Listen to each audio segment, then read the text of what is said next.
Good afternoon, everybody, and it's a great privilege to be here to speak among Rotary members. I think it's quite a while since I've been here. Ian might be able to remind me. You did the first interview on Zoom in my presidency, this time 3 years ago, after you were appointed. Okay, so a lot has happened since then.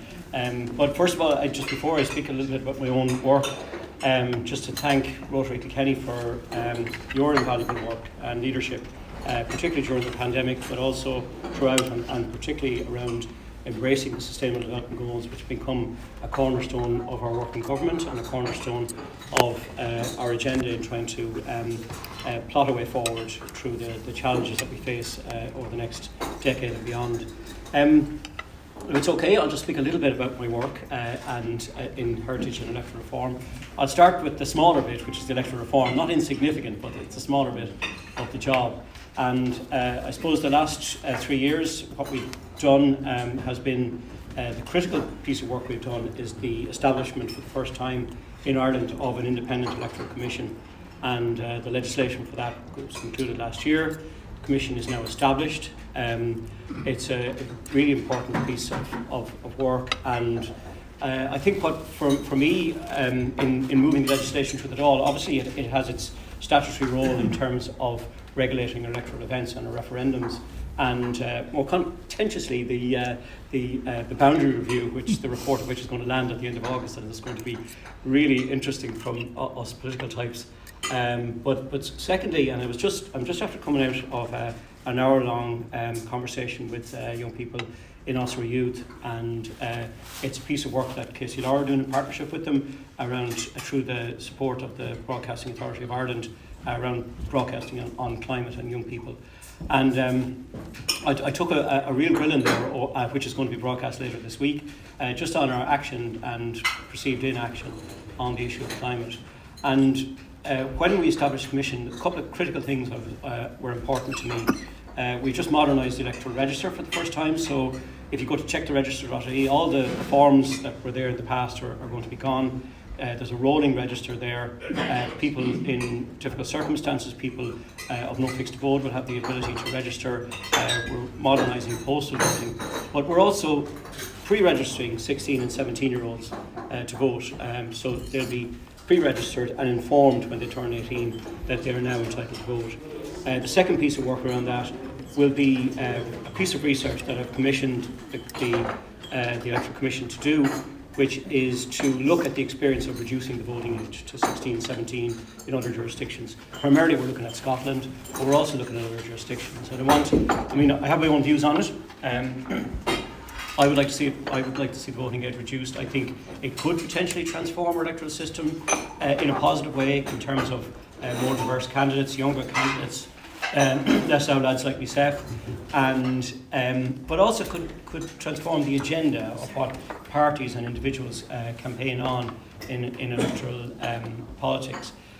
So that's my view. I want the Commission to be able to give the Oireachtas an informed view of how that might happen and if it is viable to do it in an Irish context. So it's also doing a lot of work around voter participation, voter awareness, getting minorities involved in politics, and then looking at the whole issue of disinformation in the online space. So it's really important, I think, for the first time that we have an independent electoral commission. I'll go on to I know my time is limited, so I'll move on to the built-in archaeological side of my work.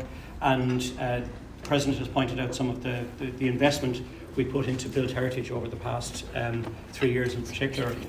My department administers a number of significant grant schemes, as well as supporting the Heritage Council to do likewise. We have urban regeneration funding. Much of this grant funding is now being placed directly around the regeneration of our urban centres. We put a town centres first policy into the programme for government, and I think we'll have town centres officers, vacancy officers. We're about to roll out a programme for architectural conservation officers for every county, because not every county is served by them. So what we're doing is to look at this interdisciplinary approach in our local authorities around urban regeneration, looking at the issue of vacancy. How do we address it? How do we address the skills deficits? I'm meeting Minister Harris in relation to that this week, because we have a major skills challenge, not just in the nature side, but also in built and architectural heritage as well. So those are the elements of that, and we launched an architectural national architectural policy, we launched a national vernacular strategy looking at our vernacular buildings and trying to save the 2,000 plus remaining thatched cottages that are in the country, many of whom are having a huge challenge around insurance. So we're trying to resolve that with colleagues as well. And then on the archaeology, I'm responsible for the National Monuments Service. I'm in committee this week actually with the new Archaeological Heritage Bill, and that bill attempts to, when it's enacted, replace about 100 years of disparate legislation around archaeological heritage, and it'll place greater protections and greater responsibility on the state for protection of our built-in archaeological heritage, as well as giving credence to our ambition around UNESCO World Heritage status for more sites than Bruna Baina or Skellig Vickles. So there's that. I'm really looking forward to that piece of legislation. And then we administer a really fantastic grant scheme through the National Monuments Service, which is the Community Monuments Fund. We started it off as a July stimulus project during COVID, about 600,000, and this year we gave out grants to 144 projects in the total of 8 million euros. So the Community Monuments Fund has been transformational. I see it as I travel the country, see some of the restoration work that's going on in our monuments across the country. And I suppose, and finally, just to the most significant part of my portfolio, which is the nature side of it, which is biodiversity policy. And you heard a lot in discourse, particularly in the Farmers Journal, about the nature restoration regulation over the last number of weeks. And I was in Luxembourg with Minister Ryan last week, expressing the Irish government support for the nature restoration regulation at Council of Ministers. It's an important vote tomorrow in the Environment Committee and the European Parliament. We'll have to vote on it this week. So where does that come from? The nature restoration regulation comes from a recognition that we've had failed EU biodiversity policy for the guts of 20 years. We've had a disparity between common agricultural policy and what we're trying to implement in EU biodiversity strategy. So what we're saying now, and this regulation is trying to turn that around and to restore nature. Not just certainly the focus has been on agricultural ecosystems, but it's also our rivers, getting our rivers free flowing and taking out barriers to fish migration. Our urban areas, increased tree cover in our urban centres, our estuaries, our coastal areas and our marine. So it's a very expansive piece of legislation. And I suppose to bring that back down to an Irish level, I have responsibility for the National Biodiversity Action Plan, for the River Basin Management Plan, National Invasive Species Strategy, and for obviously for all of this is governed by the National Parks and Wildlife Service, which has undergone a huge transformation over the past 3 years. We came in to government in 2020, and the National Parks and Wildlife Service was really on the floor. I think it had an operational budget of about 13 million, responsible for our 6 national parks and 78 nature reserves, as well as all of our biodiversity policies. So it was really in an awful way structureless, really poor governance, and I managed to bring forward a whole process of developing a strategy and a plan for the renewal of the National Parks and Wildlife Service, which we successfully brought to government last year.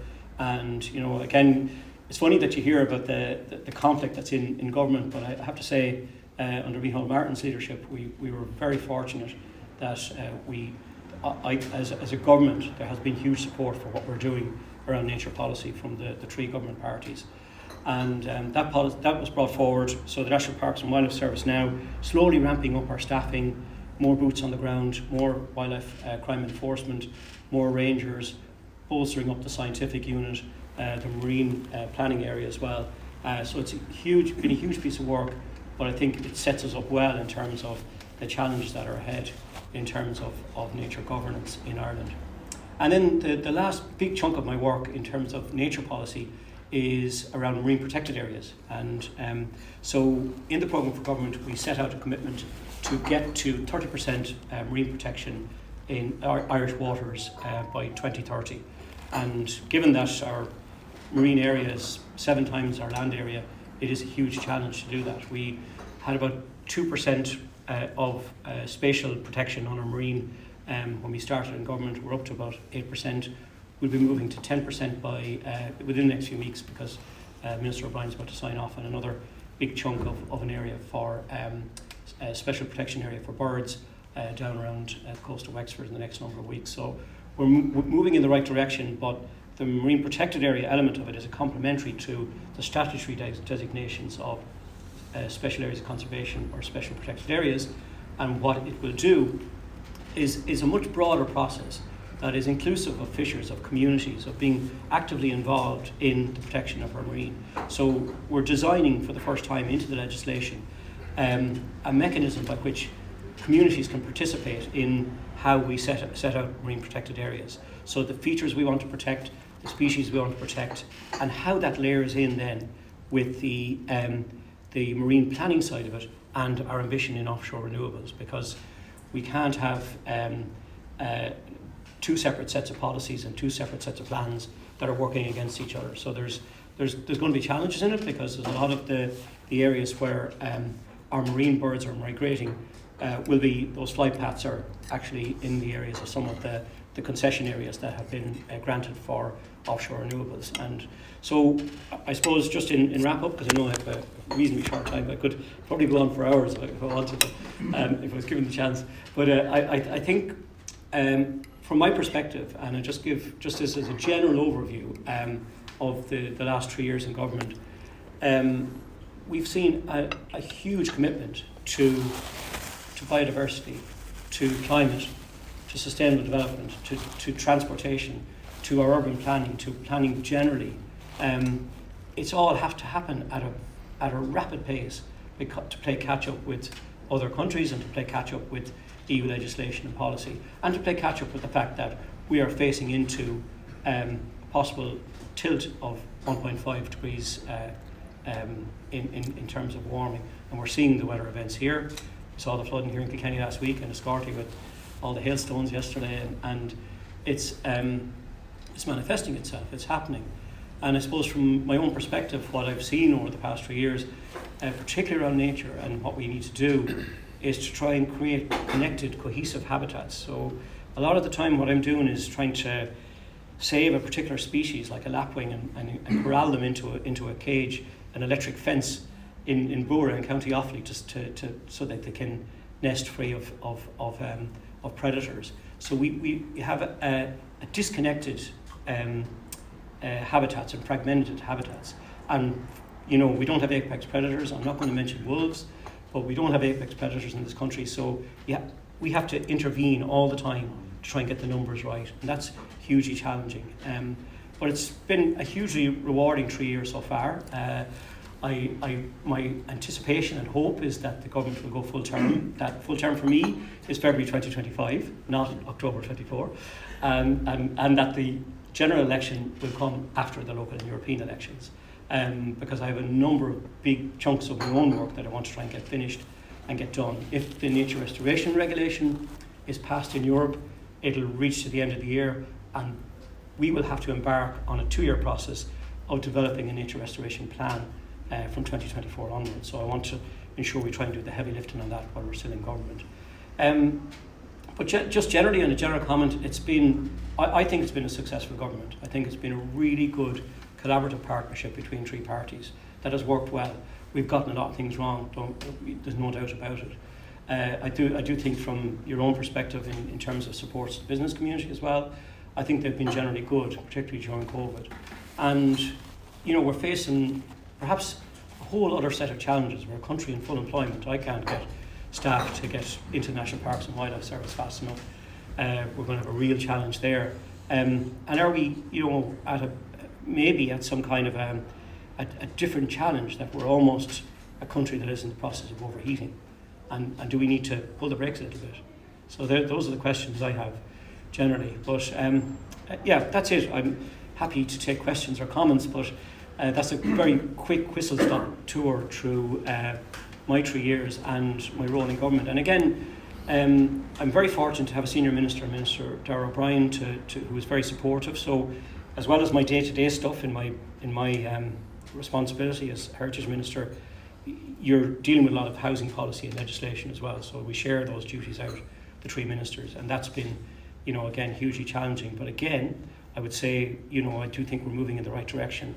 The commencements are are moving in the right direction. I do think another year will see a significant positive impact on housing and homelessness in the country. So that's it. That's me. And again, I feel very privileged to have been in this position over the last number of years. Very privileged to work in a good collaborative government and to have led our country through what has been a hugely challenging time. But also, I do think we have a very exciting opportunity ahead to pitch Ireland and to position Ireland as a global leader in sustainable development. And I do think that we have the capacity to do that, we have the people to do that, and we have the skills to do that in this country. So again, thanks everybody.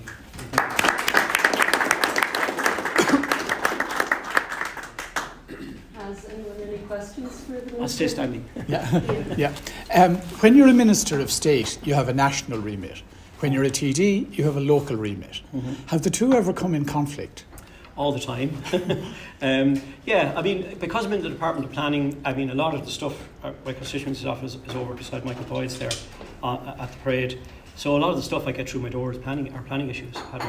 So you have to be very careful not to intervene. I'm prohibited from intervening in planning matters at a local level. So that at times can be conflicting. There are times when there's issues related to heritage, to my portfolio specifically, around built or even natural heritage. And again, I have to be mindful that, so we manage to silo off the departmental stuff to the department. And in many ways, it can be a great excuse not to be able to do something, we again, the balance between the constituency and the ministerial role is one that you have to be very careful to manage. Thank you very much, Minister. Very, very helpful, and congratulations on the job well done so far anyway. Thank you. I have a question about the nature restoration piece, and in particular in light of the Russian invasion of Ukraine. What thought is given not just to the nature restoration piece, but to all of the legislation emanating from Brussels and Dublin on biodiversity and environmental protection? Is there any thought given to food security for Europe? Yeah, there is a lot, and we're very clear and mindful of the war in Ukraine. The issue, I believe, is that we can't have food security without healthy nature, and that's quite simple. I'm absolutely convinced of it.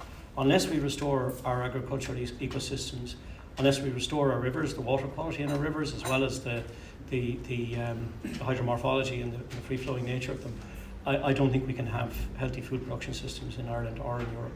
And I think that's quite clear. And the challenges across, we were there for the vote last week at council level, and you could see the countries that were having real difficulty with it. Netherlands, which is really constrained by its land use and has had a revolt from farmers there because of the imposition of the nitrates directive. But there's no doubt about it. We can't continue in the trajectory that we're going. And I meet many farmers across the country who know that, for decades, Europe was telling them, you need to increase production, increase output, and clear that scrub there, and move on. And now the opposite is happening. So acres, the Common Agricultural Policy is all moving us in the opposite direction. So, and I do think that the shift in thinking needs to happen right down to farm level. The farmers need good support, and being consistent in saying too that there needs to be a fund. There needs to be a fund separate from CAP. There needs to be a dedicated strategic nature fund to help farmers to do the right thing, and they need to be rewarded for ecosystem services that they're providing. And there's no doubt about it. You see farms where there's lower input costs, lower inputs, and there's still the agricultural output is actually still strong, if not stronger. So I think the case is there. We heard a lot of debate around the wetting targets, and that was completely misconstrued. We've never saying we were going to flood land or pickle land that was beyond productive use. Far from it, and the contribution we were asking from farmers was relatively small. We can meet most of the wetting targets using state-owned land. So I think, if anything, our food security will only be enhanced through the nature restoration regulation. Thanks. Minister, thanks for that very good overview of a broad range of responsibilities, and particularly thank you for the great support you gave our industry in the last few years. We felt we had a very good ear to the Minister because we listened hard and relayed our messages. But a question for you would be in relation to the conservation role, which is very welcome. But allied to that, I think perhaps the role of city county architect is one that seems to be neglected. Is there any movement towards enhancing that? I'd agree with you, and I think every local authority should have a city and county architect.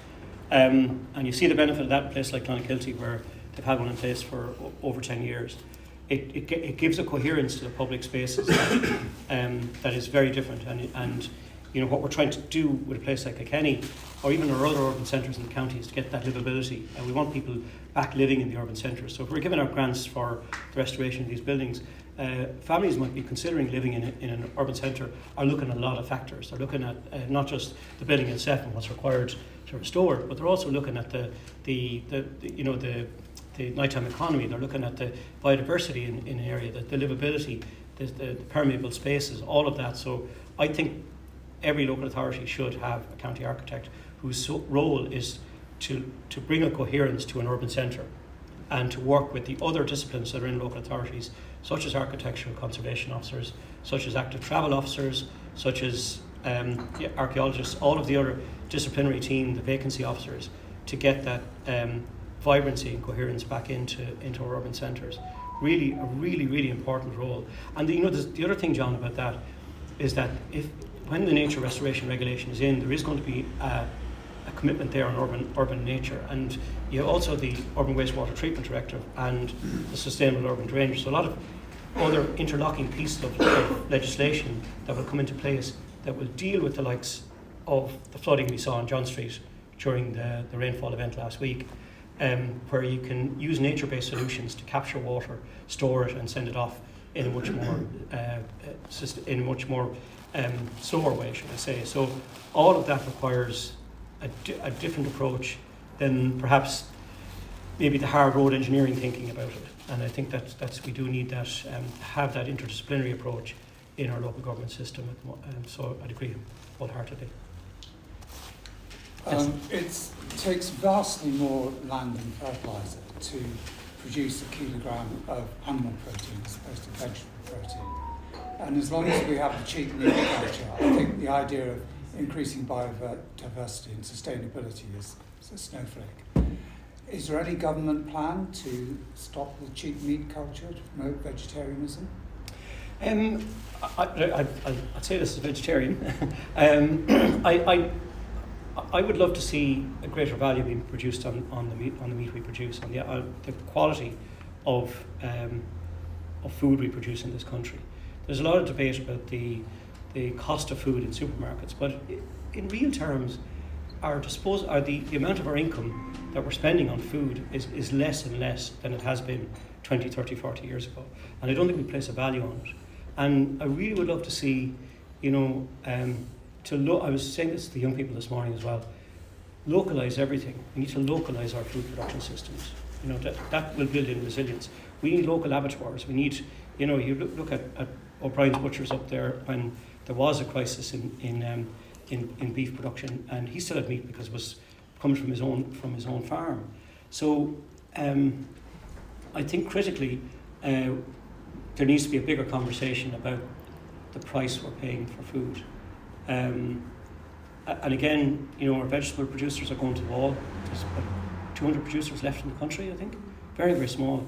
I was talking to one farmer he said it was more financially viable for him to plough the onions back into the ground than try and sell them to the supermarkets. The margins are so tight, and I do think the monopoly that the supermarkets hold over food in this country has to be broken. I am of the view that that there's a very serious problem if we're not diversifying our food production systems here, and we're not looking at a much broader approach than just beef and dairy, because there's great value in dairy at the moment, and dairy farmers are doing well, but that commodity could collapse tomorrow, and then they're in trouble. So I think we do need to put in greater supports particularly for vegetable growers, but I also think we need to to place a greater value on the food, on the good food that we produce in this country, and not just have it as a, you know, as a low price commodity. That's I hope that answers your question. Thanks. Leave No Trace is a great organisation. Yes. Cross thing. It doesn't seem to have a lot of resources. There are very few courses offered for Yep. tutors, and I've made inquiry multiple months ago about the marine side. Never had an answer. I don't know if there's maybe staff shortages. Is there a commitment? I know it's a very small thing, but it is a wonderful. Most people here probably have never heard of it. Yet every government department has bought into it. Every county council says Leave No Trace. Yeah. There's very little knowledge of it. Is there a commitment to do something on that? Yeah, there is. I met with them a few weeks ago. Actually, we're just doing a promotion for this year, and certainly we were committed to trying to increase their support. And you're right, people aren't fully aware of them, but a lot of the stuff we're discussing now is around, particularly around national parks and nature reserves, where there's been an increased risk of fire, and they're partnering in with us on some of that work. And we've had some good results actually this year. There's been, even despite the really high temperatures, we've had a much reduced incidence of fire in our national parks this year. And that's increased surveillance, it's increased awareness and promotion by the likes of Leave No Trace. But they do fantastic work, and I certainly can't anticipate what our budgets are going to be like for 24, but I'd love to see them get more support. Yeah, absolutely. Okay, no more questions? I Great. think everybody is done. Okay, thanks. I'd like to thank you very much for the most informative discussion. I think everybody enjoyed it. It's very evident to me, just listening, that you get about your day-to-day with great passion, which is really fantastic. I think the policy on nature, I think, is a great piece of legislation which we're all benefiting from every day of the week, but the people that will benefit most are our children's children. So I think an investment into that is just unbelievable. Thank you again, Minister Noonan. We're just delighted to have you, and we wish you every success in your role.